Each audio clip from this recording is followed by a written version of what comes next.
Tunay nga po na we love training and equipping. Ayan. Iba yung kulay niya.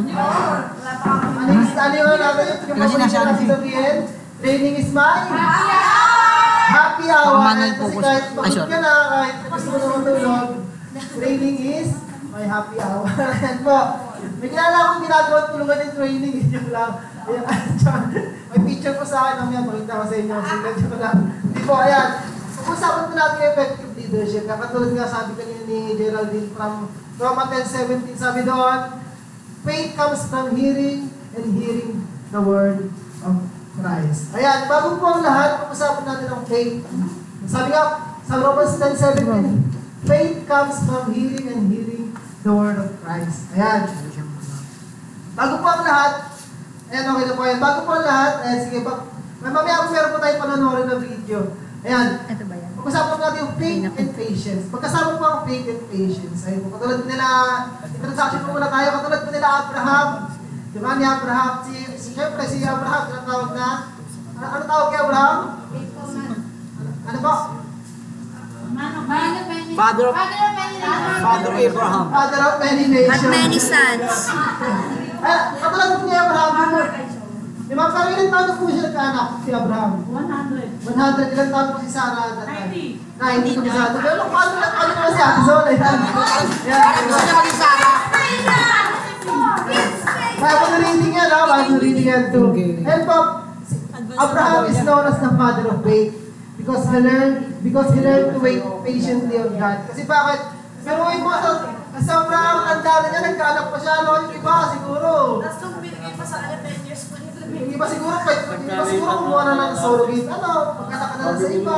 Diba? Pero, you wait patiently on God. Diba? So, sa ating pamilya mga leader, sabi nga, para maging effective leaders tayo, faith is the basic foundation for building an influential leadership. So, basic foundation po natin yan. And faith is a combination of waiting on God, receiving the Word, believing in the Word, and acting in accordance with what the Word says. So, tandaan po natin, accordance with what the Word says. Mahalaga, alam po natin yung salita ng Panginoon. Diba? At siyempre, kapag alam mo yung salita ng Panginoon, you will be able to act it out. Siyempre, ginagawa mo na yung salita ng Panginoon. Ayan. So, dito pa sa libro na to, pag-usapan mo natin yung pagiging effective leader. Diba? Ayan, papago po ang lahat, pero pa tayo panonoorin. Alam niyo mo ba yung kwento? Sino mo nakapagbasa ng Bible? Nakapagbasa ng Bible. Nakapagbasa ng inyong libro. Sino yung mga libro pa? Sa mga wala akong libro, parating na pa ang inyong libro. Hintayin nyo na lang. Ayan, diba? Alam mo, nagpalang tayo. Para kayo. Sa Sunday po, baka maibigay na po sa inyo. Ayan. Kung gusto ng soft copy, hindi ko lang alam kung meron po tayo soft copy. Ayan po, sige po, meron po tayong panonoorin dito. Bago po, paliwanag mo muna. Ito po yung kwento ng babae na dinudugo. So, lahat naman ng babae dinudugo, di ba kapag ano? Diba? So, pero hindi naman, pagulat ko, pero ako naman sa Jessica, no? Jessica, so, lalaki dinudugo, di ba? Dinudugo din daw siya. So, kayo yun, di ba? Pero ito po pag-usapan natin, patuloy muna natin yung, ito po yung babae, Hindi niya. naglaging 2 taon na po siya dinudugo. Alin po, sige po, panoorin po natin. Panoorin po muna natin. Hindi ko alam bakit walang tunog. Wala. I don't know.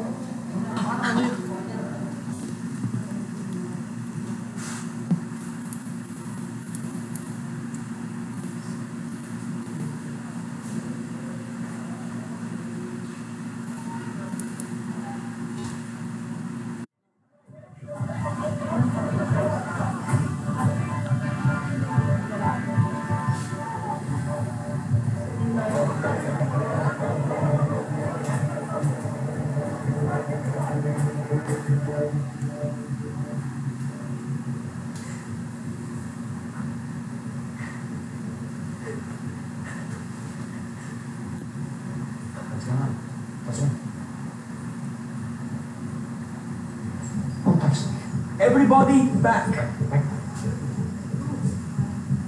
I asked a question. Who touched me?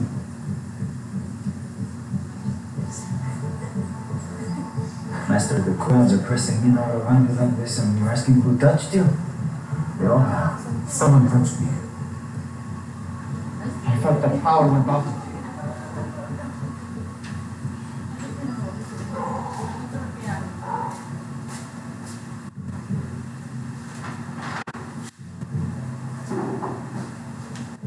Whoever touched me, come forward. Teacher. It was me. Just the fringe of your garment, only the edge. Promise. You're not unclean. I'm sorry. I know I should have asked. But if you touched me, it would make you ritually unclean according to the law. I was sick. I was sick for bowels. I bled and it would stop it. But I believed if I could just touch a piece of your garment. And I was right at the time. Thank you.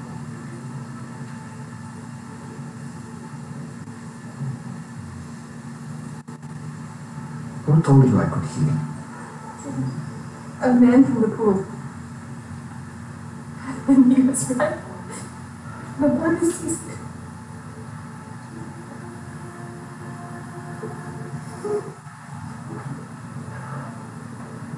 My daughter. No one's daughter anymore. Look up. Yes, you are. Daughter. It wasn't my piece of clothing that healed you. But it was instant. I felt it right away. I know, but it wasn't this. It was your faith.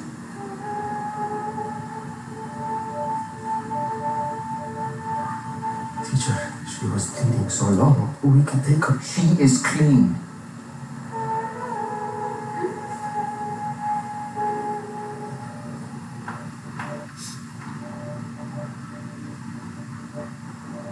You have blessed me today. And I know. My daughter, I know it has been a fight for you for so long. You must be exhausted.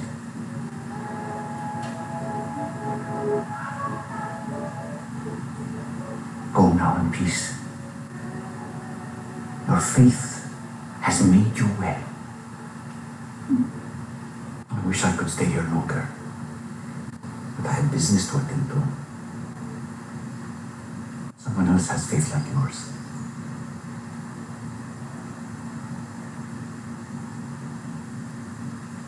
I'm so glad that we found each other.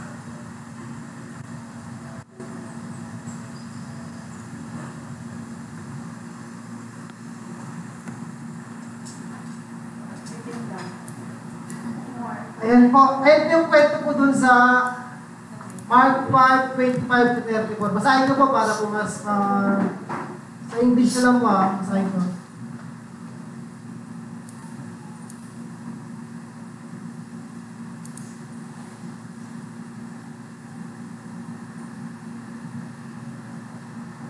Sabi dito, Mark 5:25 to 34, and the woman was there who had been subject to bleeding for 12 years. She had suffered a great deal under the care of many doctors and had spent all she had. Yet, instead of getting better, she grew worse. When she heard about Jesus, she came up behind him in the crowd and touched his cloak, because she thought, if I just touch his clothes, I will be healed. Immediately her bleeding stopped, and she felt in her body that she was freed from her suffering.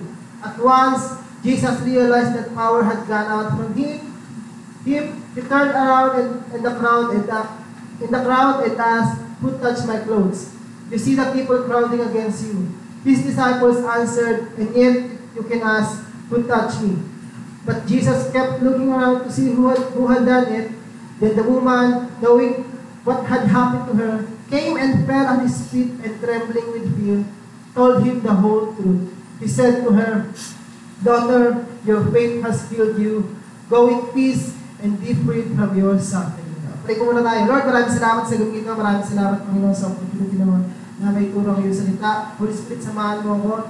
Dalayan ko, Panginoon, na lahat ng bagay ang sabihin ko ay magmumula sa iyo. Dalayan ko, Panginoon, na buksan mo po yung puso't isipan ng bawat isa na matanggap ang iyong salita. Dalayan ko rin po, Panginoon, na alas ko yung antok namin, Lord, at gisingin mo po kami, Panginoon, sa gabi ito at maunawaan namin yung salita. Sa pangalan ni Jesus, Amen. Ayan po. Katulad po ng sabi ko kanina, yung Bible, marami po siyang kwento na nagpapakita ng extraordinary faith. Katulad nila Abraham, siguro si David, nung pumarap siya kay Goliath, si Daniel, nung sa lion, tsaka yung sinunog sila, pero hindi naman sila nasunog. Sa Bible din, yung mga disciples, nagpagaling sila. Si Peter, lumakad sa tubig. Diba si Jesus, nagpagaling ng mga lumpo, ng may leprosy. Ano pa ba? Ano ba maraming ginawa si Jesus, di ba? Binuhay si Lazarus, binuhay niya. Nagawa rin ng disciple niya, si Peter, nagawa din niya ni Peter. Si Peter, bumuhay rin ng mga patay. So, ito po, ang Bible po ay maraming kwento na nagpatungkol na nagpakita ng extraordinary faith. Ayan. So, lahat po natin, faith allows a conqueror to see that the impossible is something that can be attained. Diba? The impossible is something that can be attained, di ba? Hindi porket imposible ay hindi mo na kaya. Di ba? Faith allows a conqueror. Sabihin mo nga sa iyong sarili, I am a conqueror. So everything that is impossible to you, you can be attained through your faith. Ayan. Unang-una po natin pag-usapan, doon nga po sa kwento natin sa Mark 5:25-34. It summarizes the important steps we should take to conquer through faith. Dito po natin, meron po tayong 4 na bagay. Unang-una po, 4 na steps. Una po, know the Word of God. Bakit po? Kasi nga, di ba, the woman heard about Jesus. Narinig niya si Jesus ay, nandiyan si Jesus pala maparating, di ba? Sabi dito, a woman was there who had been subject to bleeding for 12 years. She had suffered a great deal under the care of many doctors and spent all she had, yet instead of getting better, she grew worse when she heard about Jesus. But she heard about Jesus. It is important. That time pa sa tingin nyo, who is Jesus? Diba? Si Jesus, siya yung promise Messiah, pinangakong tagapagligtas, manunubos natin. Siya din yung nagpapasya ng palayas ng mga demonyo. Diba yung nakasalubong niya? Nalayas niya, buta lang, hindi ko nakasalubong si Lord. Hindi, wala naman dito. Ayan, diba? Yung bagyo, pinatigil ni Lord, di ba? Ano na naman ba ginawa niya? Yung mga bulag, nakakita. Yung paralitiko, nakalakad. Jesus is the Son of God. Para sa iyo ba, who is Jesus? Diba, kilala mo ba ang Panginoon? Isipin mo ngayon, who is Jesus to you? Do you know Jesus? Have you heard about Him? Ayan, narinig mo na ba? May narinig mo po tungkol ni Jesus. Do you know who is Jesus to you? Kasi po, mahalaga po unawaan natin na kilala mo ang Diyos. Alam mo yung salita niya, alam mo yung sinasabi ng salita niya. Diba? Kasi faith comes from hearing and hearing the faith of God. We are a conqueror. We need to strengthen our faith because a conqueror is a man of faith. Kailangan mo yung faith mo yan. Palakasin mo yung sarili mo through faith. Ayan, kailangan mo natin yung salita ng Panginoon. Faith comes from hearing and hearing the Word of God. And having heard about Jesus, provoke a positive reaction about this woman. Provoke a positive reaction, di ba? Sabihin, narinig niya, ay, nandiyan si Jesus, di ba? Katulad nung sinabayin yung mga bulag, narinig nila, sila naman silang pandinig, wala naman silang makita, di ba? Narinig nila, di ba? Ay, si Jesus, di ba? Si Jesus nasan, di ba? Pero narinig nila. Nakakuha ninyo, malagang po natin na alam, narinig po natin ng Panginoon through His Word. Di ba? Sabi dito, it provoke a positive reaction about this woman. Positive reaction. Nung narinig niya, hindi siya nag-react na, ay, ang dami naman doktor na nagpagaling sa akin, 12 years. Naubos na lahat, ginastos ko na nga lahat Pati-pado na, ubos na, di ba? Lahat pinigay ko na, hindi pa naman ako nagaling. Pwede niya naman sabihin yun, di ba? Pero nung narinig niya si Jesus ay nandyan, si Jesus ay nagpapagaling, nagpatigil ng bagyo. Si Jesus yung nagpagaling sa bulag, sa pilay, nagpagaling sa may lepros, di ba? Sa may ketong, di ba? Ang ginawa niya ay naniwala siya. Narinig niya tungkol kay Jesus, sabi niya, mahawakan ko lamang yung kanyang laylayan ng kanyang damit, ay gagaling ako. It is important for us na alam natin yung salita ng Panginoon. Faith was born and the door of her heart was opened for her to receive all the blessings that God has made available through faith. Ayan. Faith, sabi ko kanina, faith allows a conqueror to see that the impossible is something can be attained. The impossible is something can be attained. Mahalaga po, diligently study the Word of God. Diligently. Diba, kailangan po natin na pasigasig tayo sa pag-aaral ng Panginoon, na palagi tayo nag-aaral sa salita ng Panginoon. Diba? For us, na ma-strengthen yung faith natin. Kasi po, a leader needs to allow their mind and heart to become a permanent storehouse. Diba? Yung computer, meron po siya mga storage, diba? Ayun po, naisira po yun. Diba? Pero sa atin po, kailangan po natin yung puso, yung mind natin, maging permanent storehouse. Hindi ko po permanent storehouse. Palagi po dapat natin nilalagyan yan. Dapat may storage ka eh. Diba? Siyempre dapat meron kang inilalagay. Diba? Pag hindi mo nilagyan yan, aalikabugin. Tapos, lagi ito, maraming insect na darating. Diba? Pero, kailangan po natin yung mind. We must allow our mind and our heart to become a permanent storehouse for the Word so that we can be continually activated in our life. So, continually activated, palaging active, di ba? Through the Word, God renews a person's mind, restoring their ability to dream. Ulitin ko pa, through the Word, God renews a person's mind, restoring their ability to dream. Diba? Restoring their ability to dream. Kasi katulad po nangyari ko sa babae, 12 years na, paano sabihin niya, ay wala nang makakapagpagaling sa akin. Sa loob ng 12 years, ginuhin ko ilang doktor yun sa isang taon yung pinuntahan niya. Kay si Mang Kiko, diba? Maaaring nagpa nagpa-albularyo, diba? Nagpunta ko siguro sa iba't ibang mga, alam mo na, para lang gumaling siya, diba? Pinuhin mo, isipin mo kung gano'ng kadaming magagamot yung pinuntahan niya. Pwede niya sabihin sa sarili niya na, ay wala na, hindi na siguro ako natin. Wala na makakapagpagaling sa akin. Napapagod na ako, naubos na yung pera ko, lahat ginawa ko na, lahat ginastos ko na. Pero through the Word, God renew a person's mind. Diba? Nababago yung isip mo eh.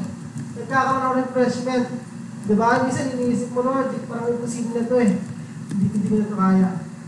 Diba? Pero sabi ng Panginoon, with man, this is impossible, but with God, all things are possible. So you need to remind yourself always with the Word of God. Ipaalala mo sa sarili mo, gamitin mo yung salita ng Panginoon. Restoring their ability to dream.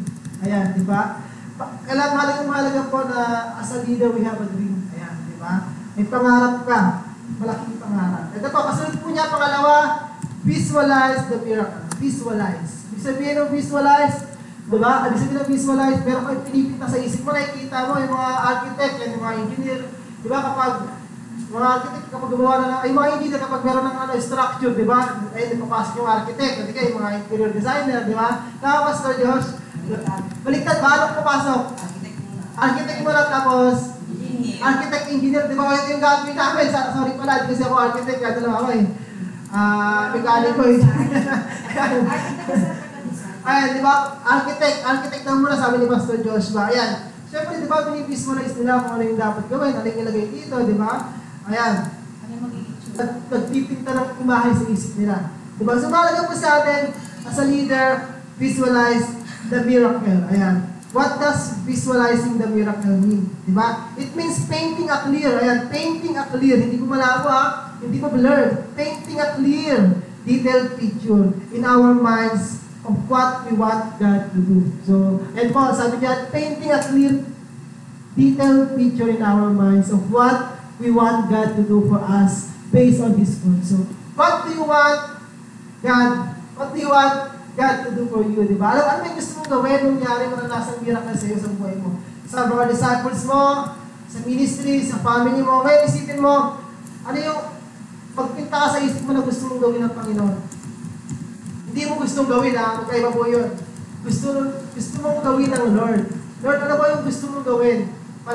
Ano ba yung gusto mong gawin? Sa aking pamilya, sa aking ministry, sa aking mga disciples. Because I know that, kasi kung ako lang mag-iisip Panginoon, ako wala lang pag-asa pa, di ba? Pero allow God na bigyan ka ulit ng dream, restore yung ability mo na mangarap, mag-visualize ka ng miracle sa ministry mo, sa family mo. Ayan. The woman paint the picture in her mind, di ba? Parang siya nagpinta ng picture, ay si Jesus. Nakita niya, maraming tao, di ba? Sobrang daming tao, parang isipin niyo dati. Pero yun mo yung si Jesus palagi sinusundan yun. Hindi yun umabot ng lang, libo-libo tayo, sumusunod sa kanya. Biruin mo yun, di ba? Sa pangalan, sa pila pangalan sa Cuneta, di ba? Mag-concert, mahirap na. Biruin mo yun, iniisip niya, parang siya makapunta kay Jesus. Madumi pa siya. Ano ang sabihin sa kanya ng mga tao? Huwag ka dito, pwede pa siya magtulangan, di ba? Kasi according sa kanilang law, kung kanilang batas, madumi, ang babaeng dinudugo, madumi. Ayan, di ba? Hindi pwede sila makasalamuha. Di ba? Kaya nga siya humawak kay Jesus. Hindi si Jesus yung humawak sa kanya. Ayan, di ba? Ayan. So, the woman paint the picture in her mind. She began to see herself walking through the crowd. Di ba? Inisip niya, paano kung mapupuntahan si Jesus? Nandito si Jesus, Jesus, ang dito ako, pwede naman siya sumigaw, di ba? Pero makanobi siya ng tao. Malalaman kasi nga, siya madumi, di ba? Hindi niya ginawa yun. Nag-visualize siya ang ginawa niya, di ba? So, ang ginawa niya, siya may pupunta kay Jesus. Buwa siya ng paraan, magsiksikan siya doon, di ba? Sinisipin niya yung sarili niya, kayo nakikipagsiksikan para lang makalapit kay Jesus, di ba? Kasi ikaw yung nakikipagsiksikan o si Jesus yung nakikipagsiksikan para makalapit sa'yo. Di ba? Magkaibang bagay po yun. Kaya kailangan po tayo po yung gumagawa ng paraan na makalapit sa Panginoong Jesus, di ba? So, she began to see herself walking through the crowd, finding Jesus, touching the edge of his cloak, and experiencing the miracle, di ba? It is important to learn to visualize. Mahalaga po sa atin, we must learn to visualize. Ayan, so, ang example po dito si Jacob, ilang minutes mo ba? Para mabaw ba oras? Ilang minutes mo? May tayo na pa tayo. Ayan. Ayan, di ba? Example po dito yung story ni Jacob. Ayan, si Jacob po, yung kwento po dito sa may Genesis, may pila naman, basahin ko na rin. So, kwento po dito sa Genesis. Ayan, Genesis. Kwento po ni Jacob. Kailan po si Jacob? Yeah. Anak ni? Isaac. Anak ni Isaac. Ayan, di ba? Basahin ko natin Genesis 31. Genesis 31, verses 10 to 13. Sabi dito, 10 to 13, in breeding season, ito yung kwento lang. Ito po yung si Jacob ay gusto na mag-asawa, tapos nagtrabaho kay Tito Laban niya. Tito Laban, Laban. So, ano siya ito? 7 years. Tanda ko na 7 years ulit. So, ito yung moment na nag-aalaga siya ng mga lupa, sheep. So, sabi dito, in breeding season, I once had a dream in which I looked up and saw that the male goats mating with the flock were streaked, speckled, or spotted. The angel of God said to me in the dream, Jacob. I answered, here I am. And he said, look up and see that all the male goats mating with the flock are streaked, but all streaked. Ano ba streak yan. Speckled, speckled, or spotted, for I have seen all that Laban has been doing to you. I am the God of Bethel, where you anointed a pillar and where you made a vow to me. Now leave this land at once and go back to your native land. So ito yung kwento ni Jacob nga. So God teaches Jacob a great lesson. How to change the appearance of things by visualizing. Diba? So ulitin ko pa, how to change the appearance of things by visualizing. So by visualizing, diba? Gawin mo yun, nabago yun yung appearance ng tao sa pagpagitan ng pag-iisip, ng pag-visualize, diba? Tayo kasi kapag wala na, di ba? Sabi ko sa mga disciple natin, di ba? Kapag naiisip natin, sa mga disciple natin, meron tayong tinatawag ng mga, right-hand man, reliable disciple, paborito. Di ba? Nagkakaroon na tayo to the point na yung inaasahan natin sa lahat ng bagay, nakikita natin na mag-grow. Yung isa lang. Kasi siya lang yung magaling eh. Hindi mo nakikita, hindi mo na-visualize yung ibang disciple na lalago. Di ba? Nakuha po ninyo, isa po example dun sa kwento sa Matthew, yung sa kwento dun sa may farm, yung gusto nila makatanggap, yung sumawag sila ng denaryo, di ba? Ayan, yung unang nagtrabaho, nagkaroon sila ng kasunduan niya, sa may-ari, sabi ko, sige, magtrabaho ka dyan, pagkapos mo, ito yung nasahurin mo. And then, yung iba, tanghali na nagsimula, yung iba, late na nagsimula. Pero, ano po yung tinanggap nila sahod? Ano yung talagang sahod? Same amount. Pare-pareha sila ng sinahod, di ba? Isa lang po sa pinala ng Panginoon. Wala ka charge Hindi ba? lahat ng nahuli ay nahuli, hindi lahat ng may nahuhuli nahula. Kaya matuto po tayo mag-visualize ng mga disciple natin. Di ba? Learn to trust in them, believe in them, and to, syempre, to delegate sa mga task kapag nag-discipleship tayo eh. Hindi ka pwedeng, kailangan dapat mag-visualize natin na kahit ilang taon pa lang yan, ilang taon ka na sa, nasa grade 6. Anong pwede mong gawin? Hindi mo pwede sabihin na, ay, ako eh, adult na ako eh, ay, hindi pwede sa akin, hindi ko pwede nalagaan. Di ba? Pwede mo mag-aralin pag-disciple mo ng mga grade 6 yan. Turuan mo. Di ba? Yung nasa high school, turuan mo din. We must learn how to visualize.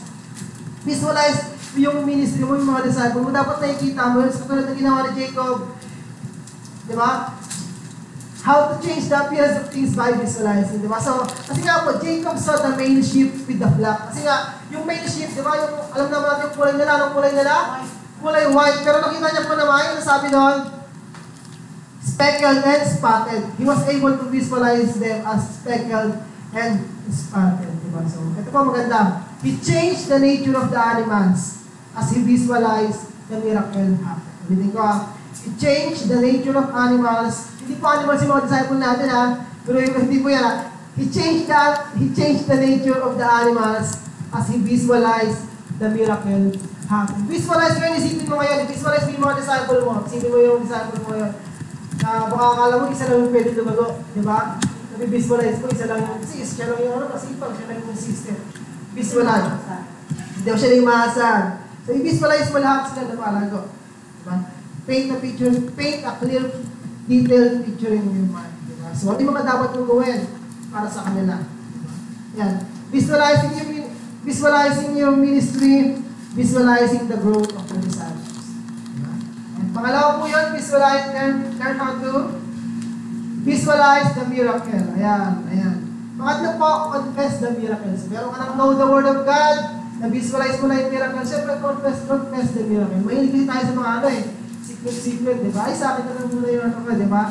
So, it is important na ito, kinoconfess natin yung miracle. Kaya wala ka lang yung word ng Lord Lumigin po natin. We must confess. The woman said, sabi sa Mark 5:28, if I just touch His clothes, I will be healed. Ulitin ko pa, if I just touch His clothes, I will be healed. Di ba? So, kailangan po natin, i-confess mo yun sa sarili mo, i-confess mo sa disciple mo yun, i-confess mo sa ministry mo yun, and then, kailangan mo na, kino-confess mo, binabanggit mo. Di ba? So, hindi mo lamang pinaniniwalaan, kino-confess mo rin, you are declaring it sa buhay mo. Diba? Sabi nga sa Romans 10:10, for it is with your heart to believe and are justified, and it is with your mouth that you profess your faith and are saved. Diba? For it is with your heart you believe and are justified, and it is with your mouth that you profess your faith and are saved. Confess those miracles you want to happen or you want God to do sa buhay mo. Diba? Confess mo. Diba? Sige, tayo po tayo lahat. Confess po natin bago po tayo dumako sa ating pangako. Tayo po tayo. Isipin mo ngayon yung Tayo po tayo. Confess the miracle. Ano yung gusto mo mangyari na miracle sa iyo? Sa family, sa disciples mo, sa buhay mo. Confess.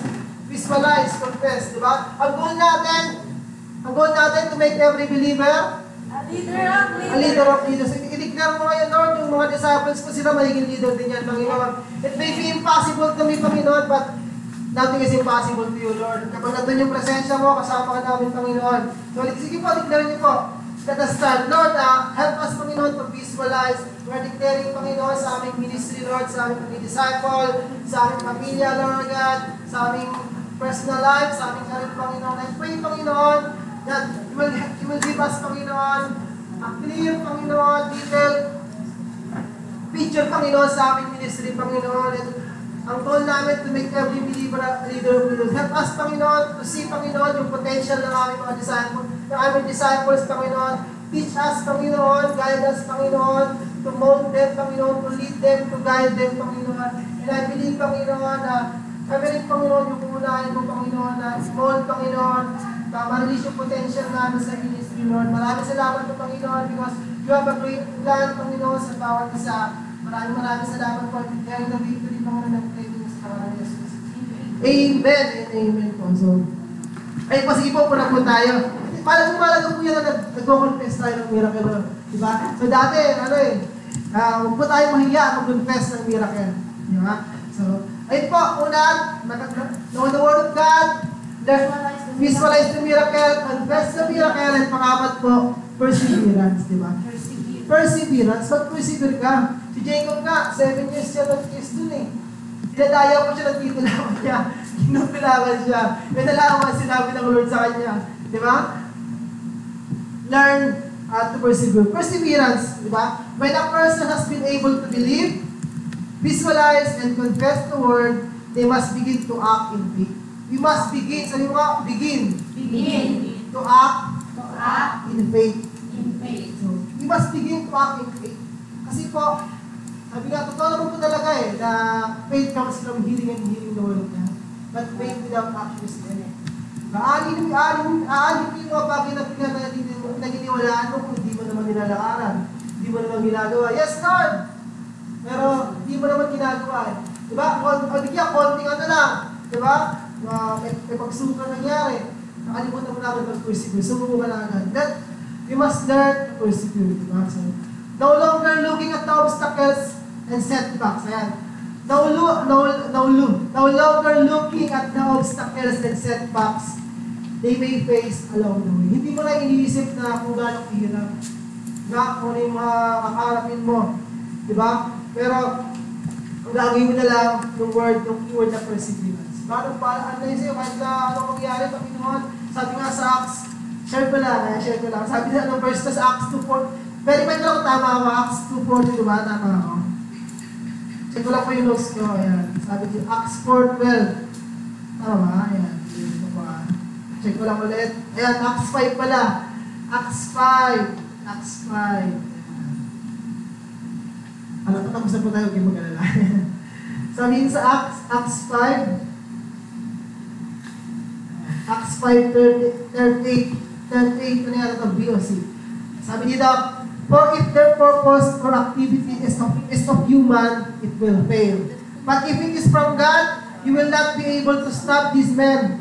You will only find yourselves fighting against God. Sabihin mo nga, ulitin ko pa. But if it is from God, you will not be able to stop these men. You will only find yourselves fighting against God. Diba? It is impossible for you to fail kapag kasama mo ang Panginoon. Kapag ginagawa mo yung kalooban ng Panginoon. Ayan. Amen po ba yun? Amen. Diba sabi nga, if God is for me, who can be against me? Kaya sabihin, declare mo, Lord, kasama kita, Panginoon, kung hindi yung kalooban mo, magtatagumpay ako, pero kung hindi, pag nabigo ako, ibig sabihin hindi ko kalooban. Hindi ko ginagawa ng tama yung kalooban. But Lord, ito yung kalooban mo, yung presence with me, you go with me, you go before me, diba? And it is impossible for us to fail. We will always succeed. Yeah, amen ba yan? Amen, diba? So, katulad ng babae na dinudugo, she was a determined woman, determinadong babae siya. Diba kahit alam niyo naman sa kwento niya kung i-visualize niyo pa yung nangyari doon, she was a determined woman because she decided, sabi niya, if Jesus is not coming, I will go and find Him. Ulitin ko pa, if Jesus is not coming, I will go and find Him where He is. Regardless of the obstacles that I may have to overcome. Kasi nga, maaari siyang, tulad na sinabi ko kanina, maaari siyang paalisin. Hindi payagan ng mga tao doon kasi nga madumi siyang tao. Diba? So regardless ng obstacle that you may have to overcome. Diba? So mahalaga po, persevere po tayo. Not looking at the setbacks, diba? And obstacles. So, patapos na po tayo. So as a conclusion po natin, when we push through, regardless of problems we may face, to a place of intimacy with God, we are able to make things happen. Sabi mo nga, I am able to make things happen. And so, you will be able to make things happen. Diba sabi nga, isa po naman dyan ng Panginoon, but when you pray, go into your room, and your Father who sees what is done in secret will reward you. Tanda po natin, go to your place of intimacy. Diba? Hindi lang yung ano kasi nga, katulad yung sinabi ko kami sa iglesia, hindi lang tayo puro ano, do your best, God will do the rest. Diba? Puro tayo, hindi lang hindi po, ito po yung puro na not my might, no by power. Hindi lang yung sarili mo lang kasi yung ginagamit mo, but you pray, diba? Sabi nga ng Panginoon, your Father who sees what is not in secret will reward you. Mahilig din tayo sa ano eh, hindi secret eh, mahilig tayo effort eh. Galing-galing natin eh. Diba? So, we forgot to pray. Ayan, diba? So, faith is what shapes our destiny. Ayan. Faith creates in us both the desire and the action to do His good will. Ayan. Faith places us in a spiritual level that is so high that we are no longer able to see the obstacles. Ayan. It causes us to pass over them. Diba? So, faith leads us to Jesus, not just to touch Him, but to obtain the power of God in our favor. So, ayun lamang po, malakpan.